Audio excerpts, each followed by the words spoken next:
Great, welcome back. And I'd like to introduce Kathryn Tockey of California Department of Food and Agriculture. She's an environmental scientist and has been working with the egg program for some time. I know you can tell us more about that, and we appreciate you being here. And just in terms of future, if you need, I'm hoping that in this session to leave everyone with a number of resources that you can refer to once you have that question that you're ready to ask. And Kathryn has given her email as Kathryn, Kathryn Tockey, TEOCKEY @cdfa.ca.gov. So keep that in mind and look forward to hearing what you have for us. Thank you. All right. Hi, my name is Kathryn. I have been working with the CDFA since March 2015, right after I graduated from college. We started off as inspectors under the Cooperative Agricultural Support Services Authority. We were employed by them, but essentially we reported to CDFA. CDFA then created our positions, which we moved into, and we were originally called fruit and vegetable inspectors, since there isn't technically an egg inspector position. And now we are environmental scientists. So CDFA right now is celebrating its centennial. So they have been around for 100 years. It's pretty impressive.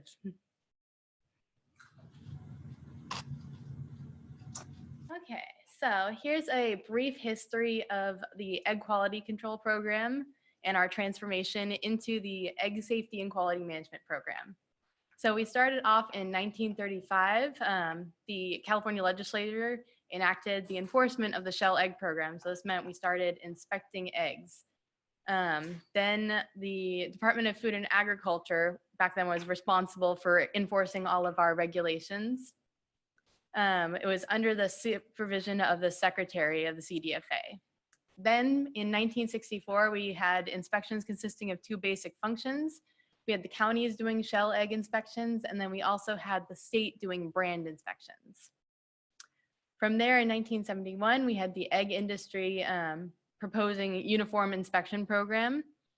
And so we had to get funding for that. We decided to charge a mill fee for every 30 dozen eggs sold. In 85, we then went under the direction of the standardization branch. In 91, we moved to the fruit, vegetable, and egg quality control branch.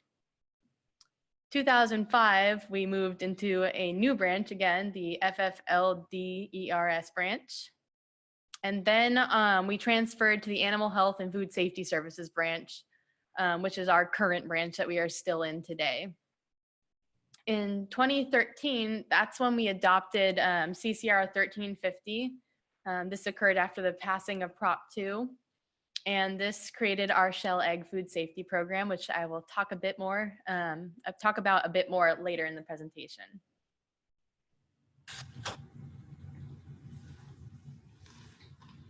So we enforce all over California. We have a northern district and a southern district.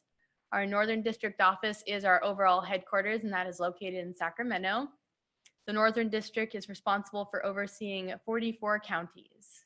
The Southern District's office is based in Ontario, and they oversee 14 counties. They don't have as many counties, but some of their counties are a lot larger than our counties.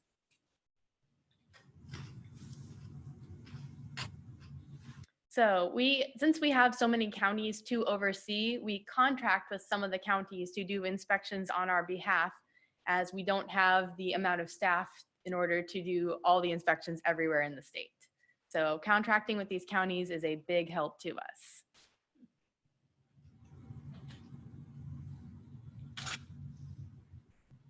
Another type of contract inspection we do is we contract inspections with the FDA. They give us a set amount of inspections every year that we are to do on their behalf. They are similar in some ways to our shell egg food safety inspections that I'll talk about later, but different in others.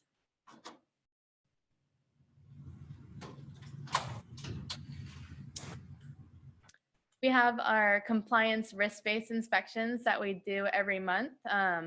Basically, anybody who sells, who produces eggs and sells above a certain number of cases per year, and people who purchase cases to resell, if they purchase and sell above a certain amount of cases per year, they are required to be inspected by us. We base our inspections on the annual cases available of eggs that they think they will have for sale in the next fiscal year.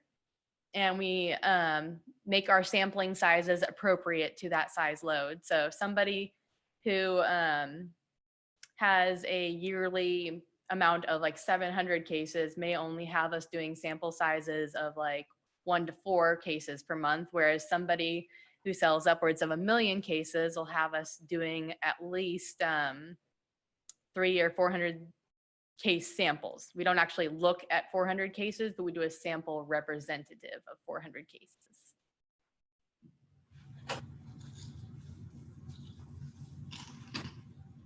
All right, goal of these inspections is to ensure that the eggs going out into the markets are good quality. We're focusing on egg handlers that are not achieving a 90% compliance or higher. So those that achieve a 90% compliance or higher actually get inspected at a smaller percentage of their annual cases than those who do not. It allows us to focus on those who need help or are not obeying the laws, whether it's intentional or not intentional. And it also allows us time to inspect our retail facilities as well.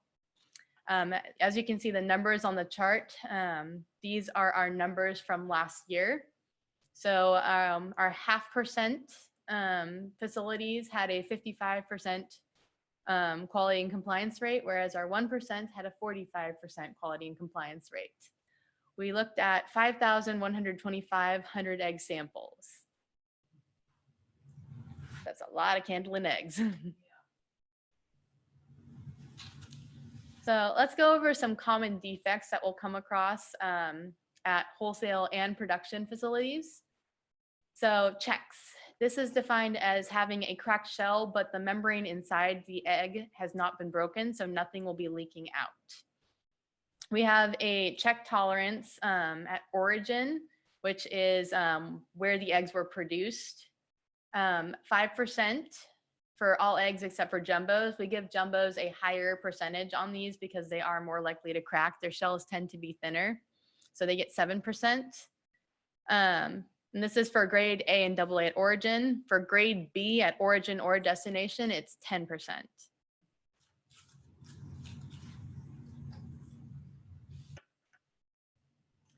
Leakers. So this is the more intense form of a check. The membrane inside the egg has actually broken and the contents of the egg are free to exude everywhere. This is my least favorite defect. One thing I don't miss about my retail inspections is when a customer drops an entire thing of eggs and I go to pick it up to inspect it and the egg oozes down my arm onto my favorite sweater. So we classify these as a loss. So loss defects, we have a lower tolerance for. You get an overall combined amount for a loss defect at origin for the grade A and AA eggs of 0.5%. So that's not very many. So in a 100 egg sample, you can't even have one of these technically, but we do give you a 1 egg rule. So if you have 1 bad egg, we're not going to toss your entire lot based off of 1 bad egg. Give you a little bit of leniency on that. At destination, the tolerance for these is 1% because we understand during transportation, things are going to happen. Dirty eggs. This could be any sort of foreign material adhering to the outside of the egg. So on this egg, we currently are seeing egg yolk, but we also count bird poop. We count hay or straw. We count grass. We count dirt, any foreign material. Although we haven't been counting cartons because we understand sometimes part of the carton will come off when you put your eggs in the carton after washing them if they're still a little bit damp. But any foreign material, that includes feathers as well.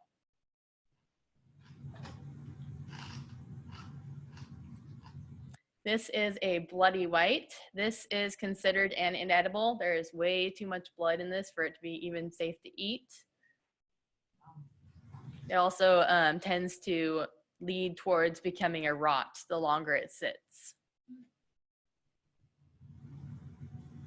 This is a mixed rot, also known as a fresh rot. So these are technically not very stinky. They're not like the other rots where you open the egg and you start gagging and you have to clear out the room. These ones, they just look really nasty and chunky. And this happens when the membrane of the yolk starts to break down and bacteria builds up in the egg and starts munching on the yolk.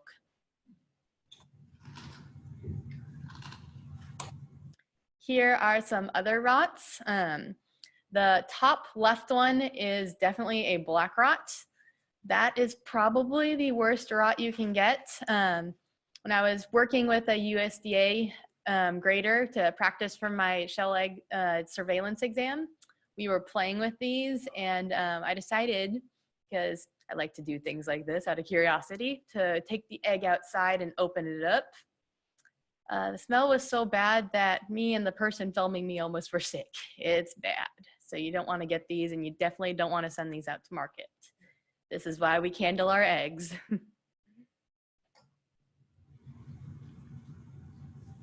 So retail surveillance. This is something that we do statewide. Any store, any place that's selling eggs, we can go in there and do retail surveillance on them. We do visual examinations for the purpose of doing a higher level of monitoring on the eggs at retail and ensuring that they are being taken care of in the process of getting them to the store. We're also out there ensuring that these eggs are coming from registered egg handlers and not just anybody. We do this as well to work with our smaller producers to get them into compliance with our state laws, whether it's at like retail stores, because I know some people sell at retail, or swap meets or farmers markets, basically anywhere they can sell it. We also monitor direct out-of-state shipments to retail outlets because we are tracking our out-of-state producers as well as our in-state producers. We also conduct outreach to retail facilities on rotating their stock to make sure that they aren't having eggs on the shelves past the sell-by date. That's something we find a lot. Go into a large grocery store and whoops, the eggs expired 2 days ago. We also have them, we also educate them on the proper price advertising. So if you're going to say eggs for sale $1.99, you have to also put the grade, the size, and these have to be spelled out fully, no abbreviations. And I believe you also have to put the count as well, so they know how many eggs they're supposed to be getting with that. We also talk to them about safe handling procedures as well, so making sure those eggs are refrigerated below a certain temperature. All of us inspectors carry a thermometer so we can check coolers. So what we typically do for these inspections is we will go into the retail store. We will look at egg cartons, just general egg cartons. So I will scan all over the entire display, just looking to make sure that all of the egg cartons on the display are up to the standards that we require. We also make sure that all of these eggs have a valid handler and plant number on them. So if you're missing a handler or plant number, that is something we would have to write a non-compliance for. We're also looking to make sure that all of their signs are the way that they're supposed to be. And then we also will take a sample of one brand, it's just random usually, and look through it and check for any visual defects that we can see. We don't candle at the retail level currently.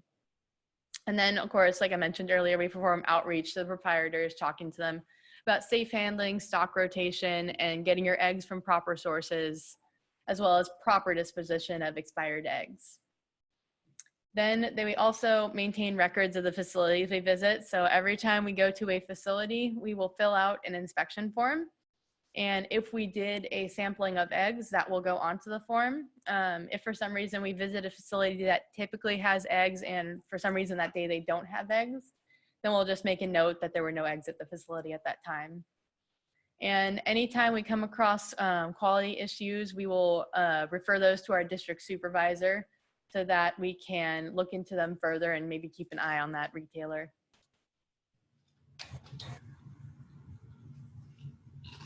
So these are the results of our retail inspections over the past year. We inspected over 100,000 dozens. We rejected over 16,000 dozens, and we came across 33 unregistered egg handlers.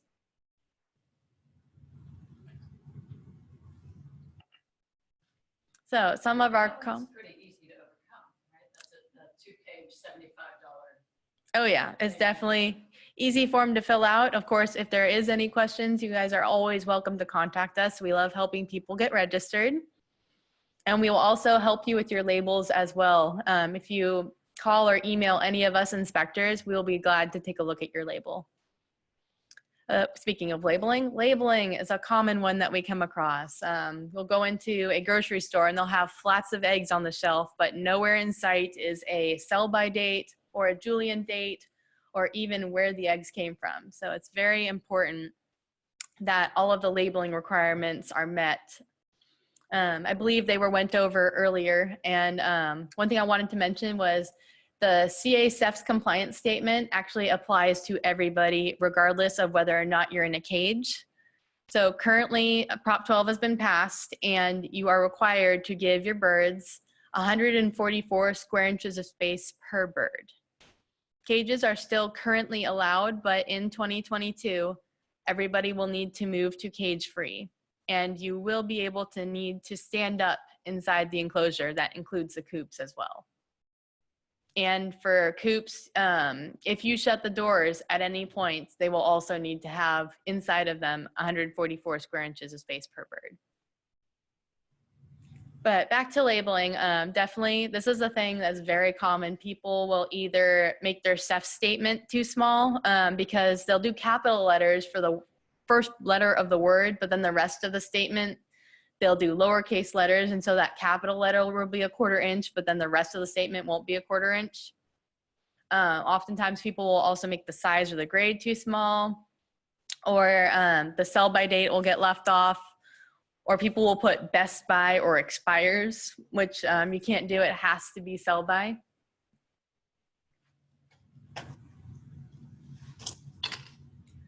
So retailers are not allowed to repack eggs at retail.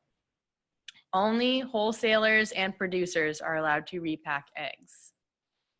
And there's also specific requirements for that as well. You are only allowed to backfill from the same lot. So say you have some eggs and somebody broke an egg, and so there's like a set of eggs where there's like one less egg in it, and you find cracked eggs but not broken in another carton. You can take those cracked eggs out and move the non-harmed eggs from the leaker carton into there, as long as they are from the same Julian pack date and the same size, grade, everything. Has to be basically the exact same eggs. You can backfill, but that's it.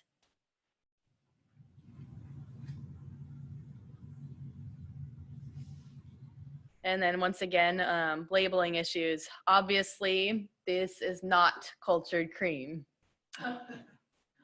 Yep, so you can't just slap any sort of label on there and call it a day. It has to actually be a label for eggs with all of our requirements.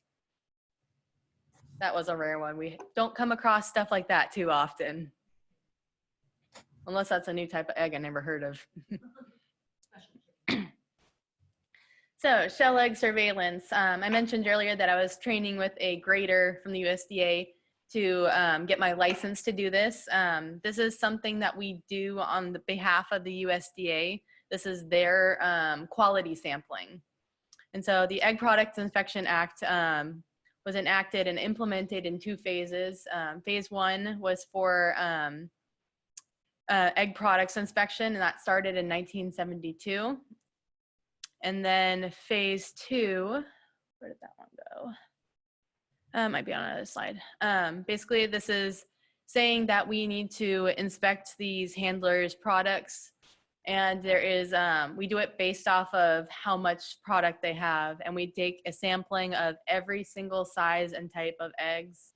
So from small, medium, large, extra large, jumbo, restricted, checks and dirts. We'll do a sampling of each of those. and we can do different lots to make up the entire sampling that we're required to do.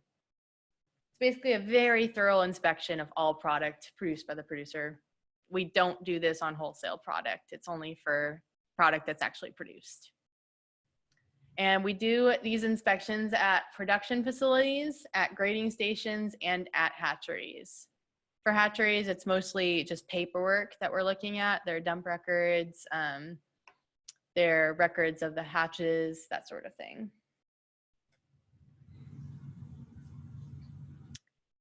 So since we do these inspections on behalf of the USDA, we have a contract with them where we get reimbursed for our hours that we spend doing this and any sort of per diem expenses that we incur.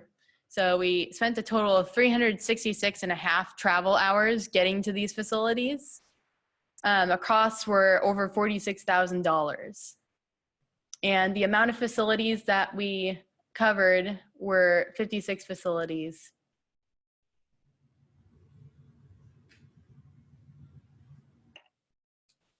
So total premises inspected, for CRBI, there was 945 CRBI inspections that we did. So we'll visit a facility multiple times per year, every month for this. Shell egg surveillance is quarterly, so we'll go 4 times a year to these facilities, except the hatchery, those are 1 time a year. And then, oh, whoops, I might have set the wrong number for SES. The retail inspections were 4,314. The SES was 56.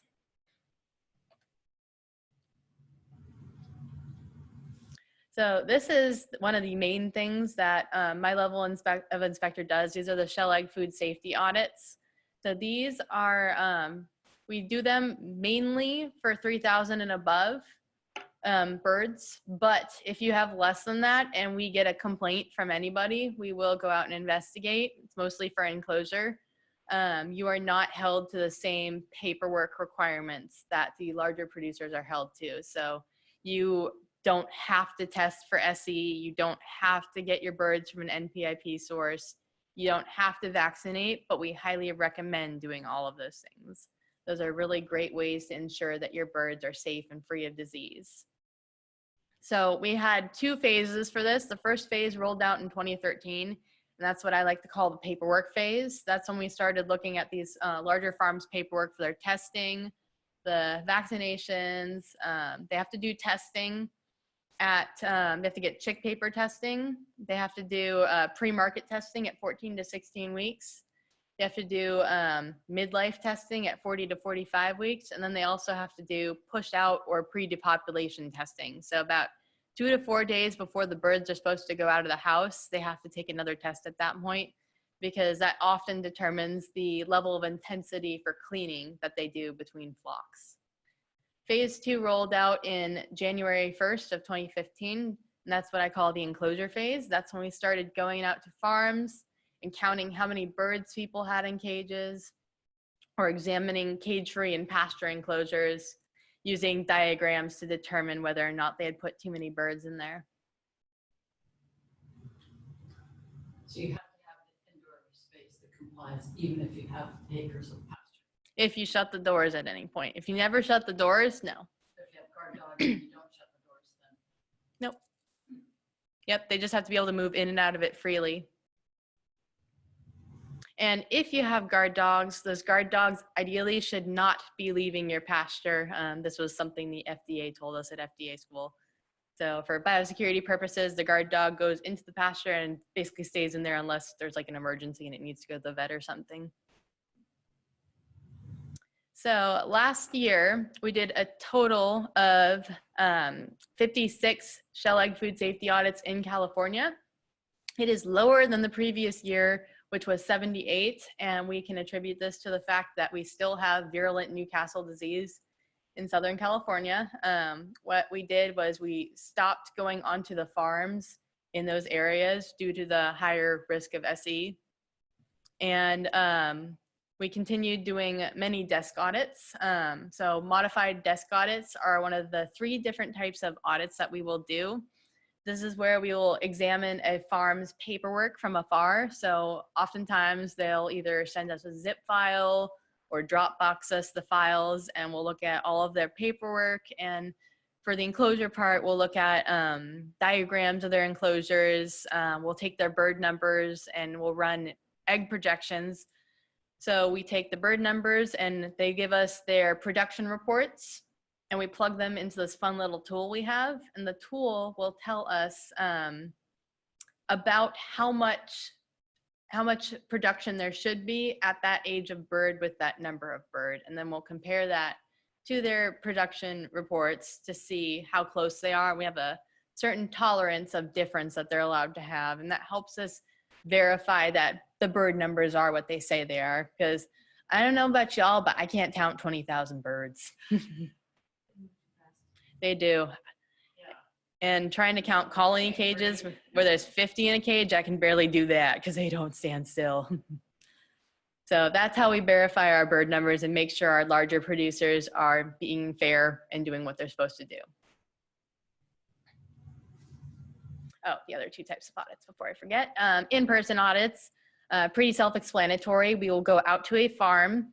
Usually I like to do my paperwork first before I do enclosure, unless it's going to be really hot. If it's going to be really hot, then I will do enclosure first, because we have to put on Tyvek suits and they're not very breathable. So it kind of turns into a walking sauna.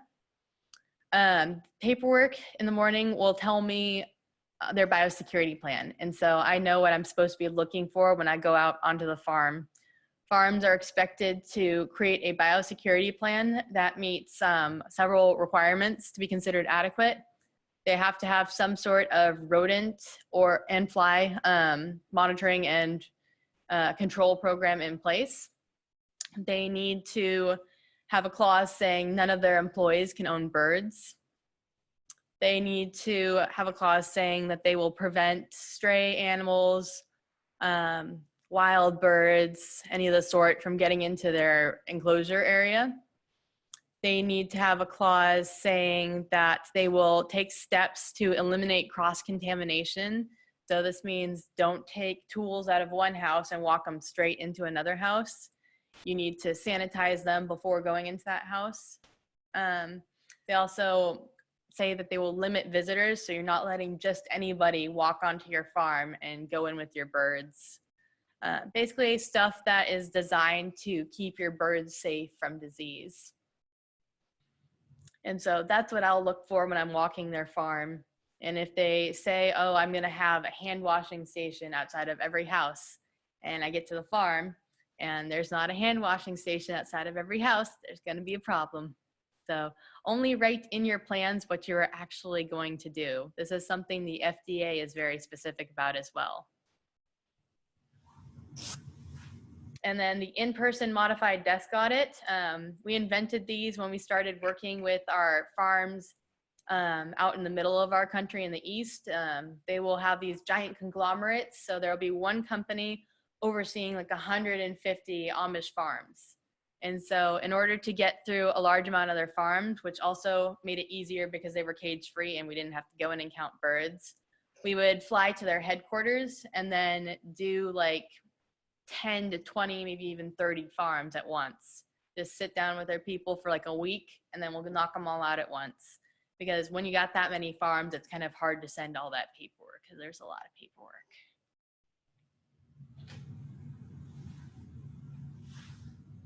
So these are out-of-state audits.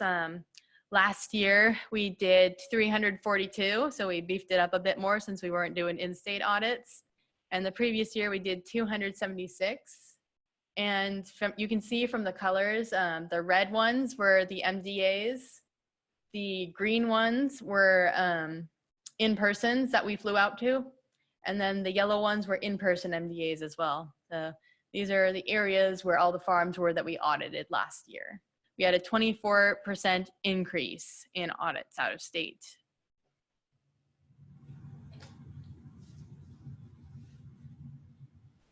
So this is an example of a mobile coop pasture facility. This is one of the many different types of facilities we'll find ourselves at. We inspect pasture, we inspect cage-free, we inspect aviary, which is a form of cage-free. We inspect cage, and we have enriched colonies, which are basically really large cages with some sort of enrichment for the birds, such as a nesting area or perches. And we have another picture of our mobile pasture coops, and you can see they got one of those guardian dogs, which are awesome dogs, also make great pets as well. The next facility on the right, that is a cage facility. And all those fans suction all the air out to get all the dust and stuff out of the houses. Help keep clean air, because if you don't have good air circulating, especially when you're in an enclosed house, the chickens won't do very well, and they can actually suffocate if there's not enough air. So the fans are important. This is the inside of a cage facility. As you can see, a lot of bird dust likes to build up everywhere. I try to close my eyes when I walk between the cages and the fans, because some of that stuff will just fly right into your eye. These are our super suits, as I like to call them. We're required to wear hairnets, the Tyvek suits to cover our clothing, and then what you can't see is we got booties on our feet. We always wear booties, and that makes it so that we don't track home manure with us or track in anything to their farm.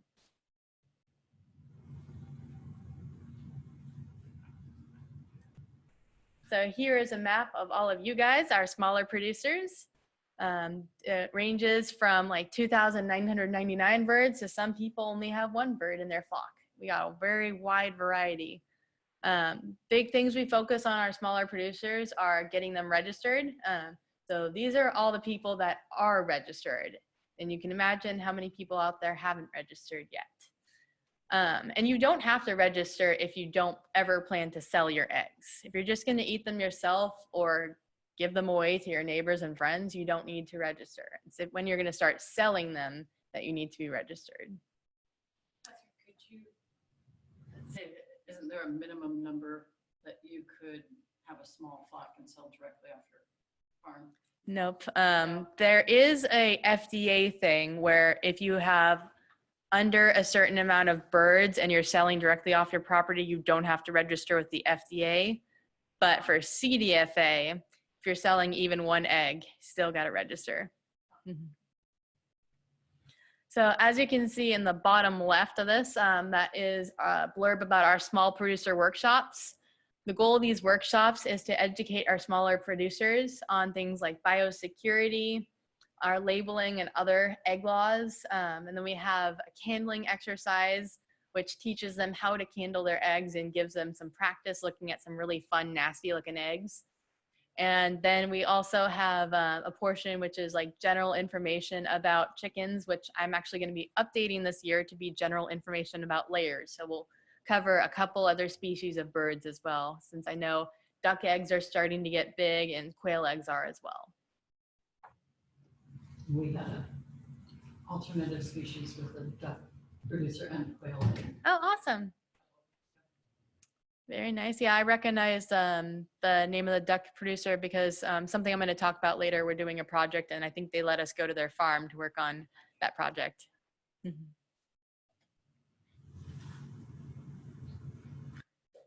So here's another slide about our small producer workshops. People love our candling exercise since a lot of the time, this is just stuff you don't see very often because these eggs make it out of bunch before you get to the grocery store. And we promote safe egg handling practices. So we'll go over things like the fact that you have 36 hours from when the eggs are laid to get them into refrigeration.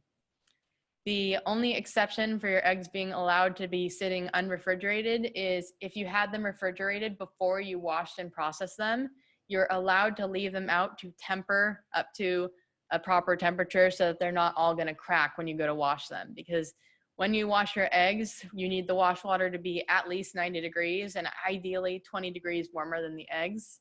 And so if your eggs are still at 45 degrees and you're dunking them in like 120 degree water, they're going to all crack and be ruined. And then we also connect directly with regulated industry as well as the public during these. So we invite some of our higher up there producers occasionally and they'll come. I remember a couple of years ago we had one of our over 3,000 producers pop by our workshop in Tehama County and he had some good insight. Speaking of workshops, we actually have one coming up next month, not next month, sorry, March on the 18th. We're doing it at the Orangevale Grange. And if you would like to see more info on that, I included a link to our small producer outreach page at the very bottom. And all of our flyers for our workshops are posted on this page. We will also be having one in Contra Costa County in April on the 22nd. So if you can't make the Sacramento County one, there's the next one. We've scheduled so far 5 for the next year, and I believe I have 3 more months to fill. So there'll be plenty of workshops for the next year. Enhanced border security. So everything that comes in California has to go through border stations. And the purpose of these border stations is to make sure that all of the products that's coming into the state, one, does not have invasive species or pests that are going to affect our own product. And 2, that this is legal product that is from, whether for eggs specifically, it has to be registered handlers, eggs that were actually produced in California compliant conditions. So sometimes we have people who like to buy eggs from non-California compliant farms and then stick them into their own cartons that say California compliant on them. And so then it's always fun to have to hunt down where these eggs came from. So that's part of the purpose of this. We look over bills of lading very carefully. They have specific requirements for what has to be on those so that we can tell that these are definitely California eggs. And there are a lot of people who bring eggs into California to move them on to somewhere else other than California. So eggs will come in to California to be shipped off to Korea or Guam, out of countries. They'll go to cruise ships. Side note about cruise ships, I highly recommend that you get your eggs fully cooked on them, as there are not very many quality laws for the eggs that are allowed to make it on there. Same with the military. So always get your eggs fully cooked there, because they may not necessarily be California compliant eggs. They're eggs that come into California and then go back out to like places like Arizona. So lots of different movement of eggs, and we like to keep track of it. We held off 41 loads. 26 of those were done at Needles, and another 15 were done at our Mountain Pass station. Those are 2 of our busiest stations. And we have our border station people inspect for proper compliance. So they'll open up the truck, they'll look at the labeling in addition to bill of lading. And if anything doesn't look right, they will put a hold on it, and they will often seal the truck as well. So there'd be a clip around where they can open the truck. And if that seal is broken, or the eggs aren't in the truck when they get to their destination, we can fine people up to $10,000 for that nonsense. So good idea to follow California laws. We also use these stations to collect data on egg shipments as well, to see what the trends are.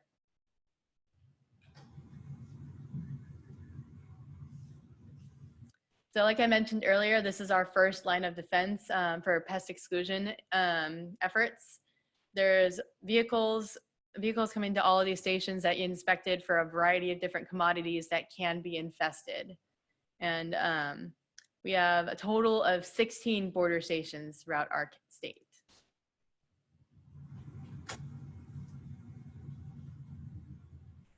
Egg investigations.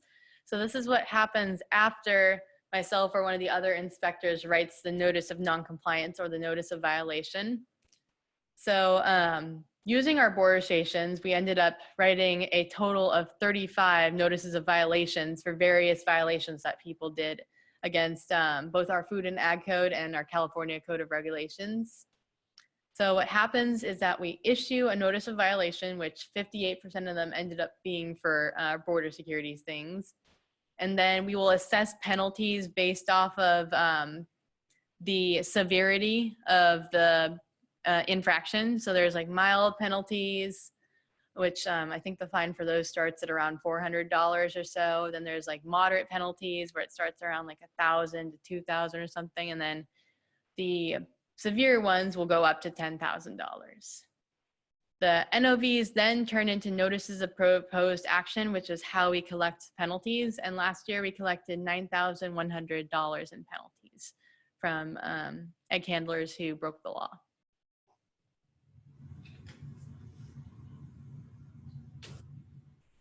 So here are a few special projects that we're working on. I already talked about the small producer workshops. That's something we've been doing since, I believe we started them in late 2016 or early 2017. We're also working on an enhanced certified farmers market project. So this is helping with the inspections at the certified farmers markets and making sure that the producers that go to these markets are meeting our labeling requirements as well as our quality requirements. And then we're working on shell egg food safety, plant sanitation guidelines, and also working on guidelines for other species of fowl, since we are seeing an uptick in those. Then the shell egg food safety legacy project. This was something that I worked on, and this essentially was the history of our shell egg food safety inspection program from the start of Prop 2 all the way through today. So all of the different changes we went through, lawsuits that happened, big cases we had, that sort of thing. And then we are also working on a public outreach video. It's going to be an educational video for the public, just to teach them more about egg safety and our laws.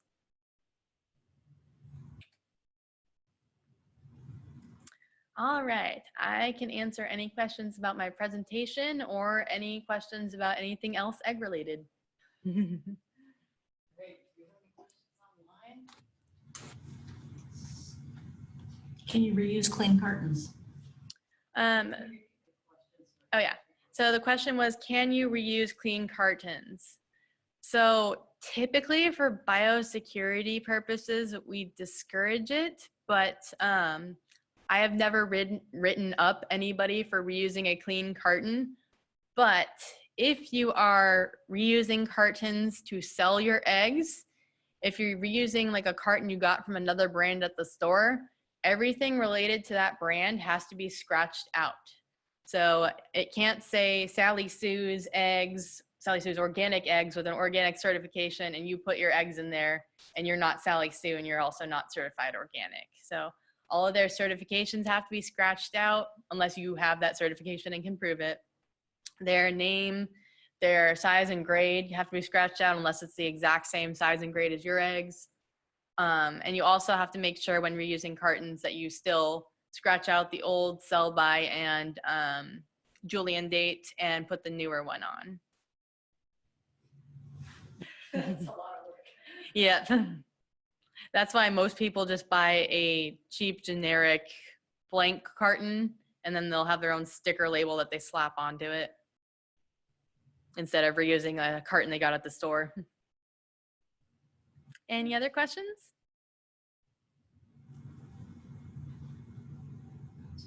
That's all? Okay. Maybe you just repeat how people can get in touch with you if they have questions later. Sure.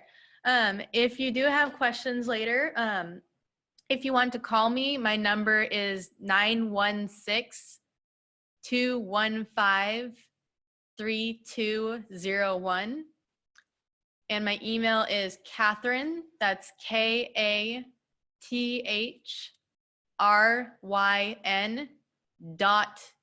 .TOCKEY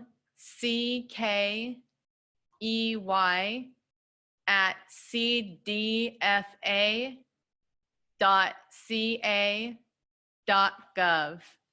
And you're welcome to ask me like all sorts of questions that you have pertaining to egg safety and egg laws and all that. We honestly want you guys to talk to us. We don't enjoy writing people up. And so if people have questions, we're very glad to help with questions.